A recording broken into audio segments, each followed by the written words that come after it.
Halo, Assalamualaikum. Perkenalkan, nama saya Eka Sudi Rahmawati Putri, kelas 10 MIPA 4, nomor absen 35. Di video kali ini, saya akan membahas mengenai aspek Trigatra dan Pancagatra dalam wawasan Nusantara. Sebelum masuk materi, saya akan mengingatkan kepada Anda untuk tetap menjaga kebersihan demi kesehatan kita. Karena kesehatan adalah hal yang penting dan berharga. Semua kegiatan dapat dilakukan dengan aktivitas tubuh yang sehat.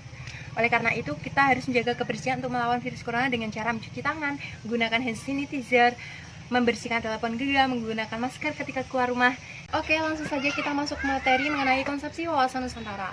Konsepsi wawasan Nusantara merupakan cara pandang dan pengaturan yang mencakup kehidupan segenap bangsa mengenai aspek ilmiah atau Trigatra dan aspek sosial atau Pancagatra.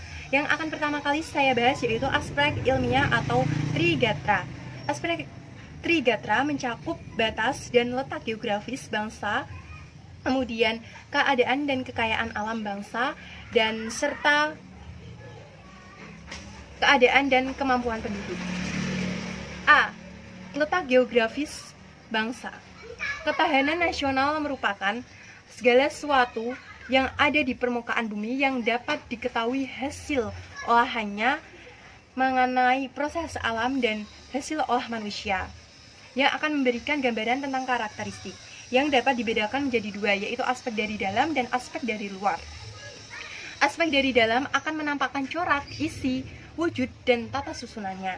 Sedangkan aspek dari luar akan memberikan pengertian kepada kita bahwa kita dapat mengetahui kondisi dan situasi suatu negara atau hubungan timbal balik antara negara dan lingkungannya.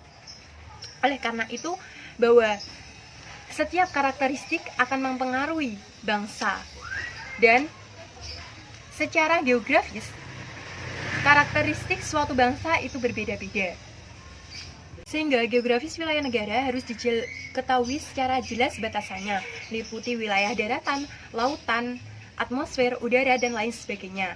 Sebuah batas wilayah negara sudah terdapat dalam ketentuan nasional dan internasional, baik hukum internasional, perjanjian, dan keputusan pengadilan internasional. Bentuk geografis sebuah negara berbeda-beda. Ada yang daratan, lautan, ada pula yang daratan dan lautan. Ada juga negara yang memiliki geografis berdasarkan ciri khusus, dibedakan jadi dua, yaitu dikelilingi oleh daratan. Jadi sebuah negara tersebut hanya terdiri dari daratan atau benua saja. Dan yang kedua dikelilingi oleh lautan, yang akan dibedakan menjadi empat. Satu, negara kepulauan atau archipelagic state, yaitu negara yang wilayah lautannya lebih luas daripada daratannya. Dua, negara island atau island state atau negara pulau, yaitu negara yang memiliki wilayah daratan lebih luas daripada wilayah lautannya. Dan yang ketiga adalah circummarine, yaitu negara yang dapat dijangkau dengan alat transportasi lautan. Yang keempat atau yang terakhir adalah negara daratan yang bersifat kepulauan. Di geografisnya memiliki unsur tertentu. Satu, letak suatu negara tersebut meliputi letak astronomis yang terdiri dari garis bujur dan garis lintang. Yang kedua, letaknya mendatar yang terdiri dari lautan, daratan, landasan kontinen, dan zona ekonomi eksklusif. Terus benteng alam.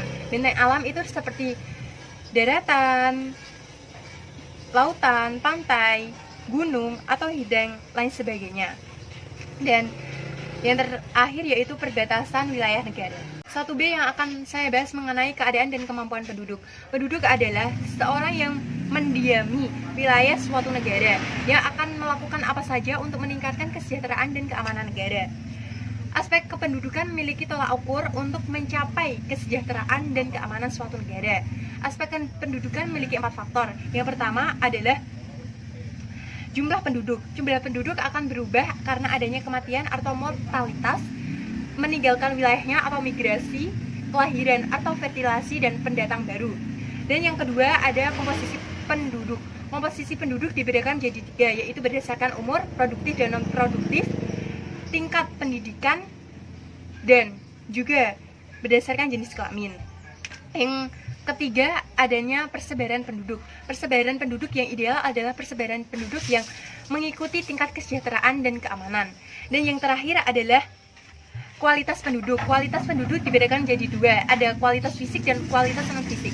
Kualitas fisik meliputi tingkat gizi, kebugaran, dan kesehatan, sedangkan kualitas non-fisik adanya mentalitas dan intelektualitas. 1C adalah keadaan dan kekayaan alam wilayah. Keadaan dan kekayaan alam wilayah merupakan sumber daya alam dan potensi yang berada di alam, baik di permukaan bumi, atmosfer, ruang angkasa, dan berada di dalam bumi yang termasuk batas kekuasaannya. Kekayaan alam dibagi menjadi 7 golongan berdasarkan jenisnya. Ada hewan, tumbuhan, tanah, udara, energi alami, potensi luar angkasa, dan juga udara. Aspek kedua yang akan saya bahas yaitu mengenai aspek-aspek Pancagatra. Aspek-aspek Pancagatra merupakan aspek kemasyarakatan yang terdiri atas ideologi, ekonomi, sosial, budaya, serta pertahanan dan keamanan atau Ipodesosbudhankam. 2A adalah ideologi. Ideologi atau yang disebut dengan principle of guidance atau dijadikan sebagai dasar suatu bangsa. Ideologi adalah konsep yang dicita-citakan dan ingin diperjuangkan dalam kehidupan nyata. Ideologi memiliki beberapa prinsip. 1. Ideologi harus dapat diaktualisasikan. Ideologi sebagai alat pemersatu. Ideologi sebagai panglima. Ideologi dijadikan sebagai alat untuk menyejahterakan suatu bangsa. Ideologi harus mampu menumbuhkan sikap positif untuk tetap memperjuangkan bangsa, dan lain sebagainya. 2B yaitu politik. Politik dijadikan sebagai asas haluan atau kebijaksanaan untuk mencapai tujuan dan kekuasaan. Politik dibedakan menjadi 2 sektor, yaitu masyarakat sebagai sektor input dan pemerintah sebagai sektor output.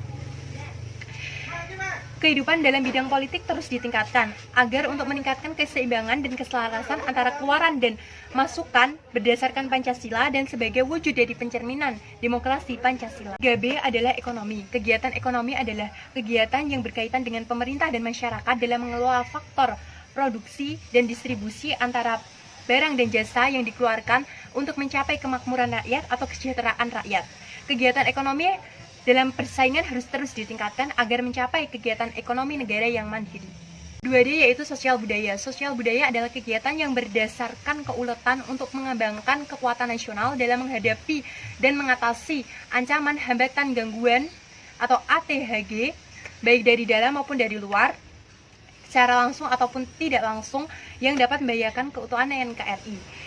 Dan kita dapat mengembangkannya secara pribadi dengan menerapkan kegiatan-kegiatan yang berdasarkan nilai-nilai Pancasila. 2E adalah pertahanan dan keamanan. Keamanan adalah ketangguhan suatu bangsa dalam upaya bela negara yang semua Ipodesosbudhankam dikerahkan secara terintegrasi, terorganisasi demi mencapai ketahanan nasional. Prinsip ketahanan nasional yaitu ada 4. 1. Bangsa Indonesia cinta damai tapi lebih cinta kemerdekaan. Yang kedua, pertahanan dan keamanan dilandaskan landasan ideal Pancasila, landasan konstitusional UUD 1945, landasan visional wawasan Nusantara.